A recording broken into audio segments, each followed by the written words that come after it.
And I got just a couple of tips for you on negative. There wouldn't be positive without negative. It's part of the life scenario. Ancient script says it best. There's a time to laugh. There's a time to laugh, what? And a time to cry. And you've got to become so sophisticated and so well educated that you don't laugh when it's time to cry. And you've also got to learn to cry well. How are you going to identify with some people if you don't cry with them? It's very important. The negative side is very important. Negative thinking. I teach kids, and you'll find it on those cassettes, the ant philosophy. Let me just give you the quick scenario on the ant philosophy. Number one, ants never quit. What a good philosophy. If they're going somewhere, you stop them, guess what? They'll look for another way. How long will they look? Till they find it, or till they die. What a great philosophy. But here's number two. I can't give them all to you, but here's number two. Ants think winter all summer. You've at least got to be that bright. You can't think summer all summer. You got to do some winter thinking in the summer. You say, well, the sky is blue, the clouds are fleecy. You can't be faked out by that. Ancient story says, don't build your house on the sand in the summer. Why would we be cautioned not to build our house on the sand in the summer? Because it's easy to get faked out. So what should you do during the summer? Think winter. Think storm. That'll drive you to find a rock in the summer when the sky is blue. Key, negative is normal. You got to handle it. You can't dismiss it. It's part of the life scenario, like your white corpuscles we talked about earlier. So don't ignore it. Let it be part of the scenario. Here's the key. Learn to master it. Negative is not to be ignored. It's to be mastered. It makes us better than we are to wrestle with it. It makes us better than we are to be alerted to tyranny that moves into Kuwait, or ignorance that moves into your life, or procrastination that moves in and robs you of your fortune, or poor health that's going to be the legacy of those who neglect their health disciplines. You got to do battle with the enemies on the outside and on the inside. So learn how to handle the negative. Birds of a feather flock together. You run around with losers, you will end up a loser. Unconsciously. Unconsciously, you will pick up their ways, you'll pick up their habits, you'll pick up, most importantly, their attitude about life. If you're around cynical, negative people all the time, you will become cynical and negative. So you got to watch yourself. Many of us are living out the lives of other people, living out their conclusions, living out of their consciousness. The other thing is that you begin to looking at your life and looking at what it is that you want to achieve. Another crucial thing that you must do is align yourself with powerful people. Align yourself with people that can encourage you, people that can empower you, people that you can learn from, people that you can grow from. That's very important. See, if you have people around you that can contribute to your growth. When I wanted to become a speaker, I joined the National Speakers Association. I wanted to be around the Dr. Norman Vincent Peales, the Zig Ziglars, the Dwayne Dyers. I wanted to be around people that were doing what I wanted to do. I wanted to learn from them. And you want to do that too. You want to align yourself with people who think like you, people who dream like you, people who want more out of life, people that are stretching and searching and seeking some higher ground in life. As opposed to the majority of people. Somebody said, always strive to get on top in life because it's the bottom that's overcrowded. And see, you don't want to be on the bottom.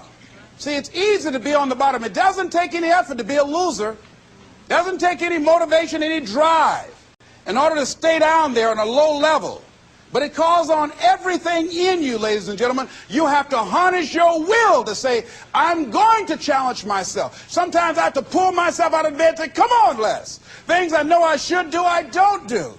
Things I shouldn't do, I do. I found that the biggest enemy you have to deal with is yourself. There's an old African proverb that says, if there's no enemy within, the enemy outside can do us no harm. You begin to look toward making this your decade, as you begin to look toward making your life different, as you begin to look at yourself, you've got to redefine yourself. Who are you right now? And who must you become in order to create what you want? What has to change about you? What is it that you're doing right now that would be a liability for you? As you begin to look toward the future and take inventory of yourself, what is it about you right now that you've got to leave this behind because this no longer fits? Looking at where you want to go and the kind of person that you must become, the kind of standards that you have for you. What is it that you must do differently? It makes sense. Unless you change your pattern, unless you change the way you're thinking, unless you change your behavior, you're going to continue to produce the results in your life. See, all of us are winners, but some of us are producing results that we don't want. And so all you have to do is look at your game plan, look at your strategy. How is it that you have been being? What is it that you've been doing to produce this? See, you're the director, you're the producer, you're writing the script, you're the star of your life. And as you begin to look at your life, you can decide whether or not it's a smash or whether or not it's a flop. That's in your hands. Look at your life, look at where you want to go. Don't worry about your circumstances. Don't worry about your age. I have a friend who's up in age, over 70, and she wanted to build a multi-million-dollar complex. The name is Dr. Johnny Coleman. Lenders and bankers say, you can't do that, you're too old. She ignored them. That building now stands, ladies and gentlemen, a multi-million-dollar structure. But there are a lot of people who would have listened to that. There are a lot of people that would not have even gotten to that point. They would have talked themselves out of even going down to the bank to ask for it, because they've already said no to themselves. See, it's time now. If you want to make this your decade, you've got to start saying yes to your life. You've got to start saying yes to your dreams, yes to your unfolding future, yes to your potential, as opposed to saying no. See, 87% of our self-talk is negative. So you've got to make a conscious, deliberate, determined effort to say yes to your dreams. Why not? Why not me? Don't spend time like most people going through life complaining.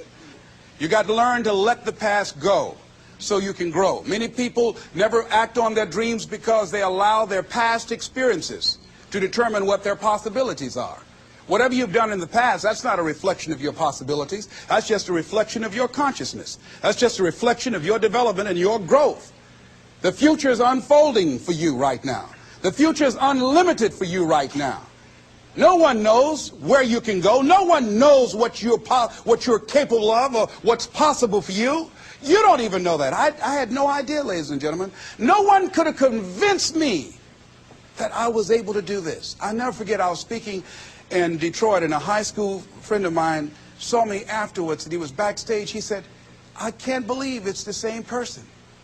And I thought for a moment, and I said, it's not.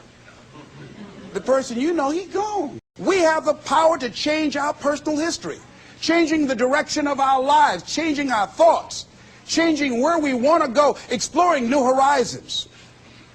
So as you begin to look at this decade and affirming that this is your decade, as you set goals that will make you stretch, that will bring out the best in you, as you begin to remove the negative, toxic people from your life, as you decide to take some chances in life, and that's one of the things that's very important. Viscard said, if you're not willing to risk, you cannot grow. And if you cannot grow, you cannot become your best. And if you cannot become your best, you cannot be happy. And if you can't be happy, then what else is there?